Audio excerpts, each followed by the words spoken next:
Oops! Andito na naman si Uncle Tak. Ito pala ang anak ko, prinsesa ng buhay ko. Kaya nandito pa ako sa abroad nang dahil sa kanya. Sapagkat gusto ko pang matustusan ang pangangailangan ng aking anak. Kaya nga sabi ko sa isang vlog ko, kahit na pagod na tayo, huwag tayong susuko. Isipin natin may anak pa tayo, kailangan ng gatas at diaper niya. Kaya nga nagpapasalamat ako sa mga followers at non-followers ko na umabot ako ng 290k views. Kaya buong puso ako nagpapasalamat sa inyong lahat. Dahil sa inyo umabot tayo ng gintong kataas. Sapagkat dati 10 o 100 views, masaya na ako. Pero yung mga binigay niyo sa akin views, para sa akin ay sobra-sobra pa. Taos puso po akong nagpapasalamat sa inyong lahat.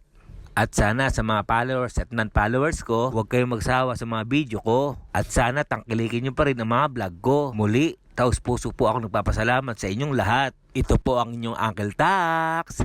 Ingat!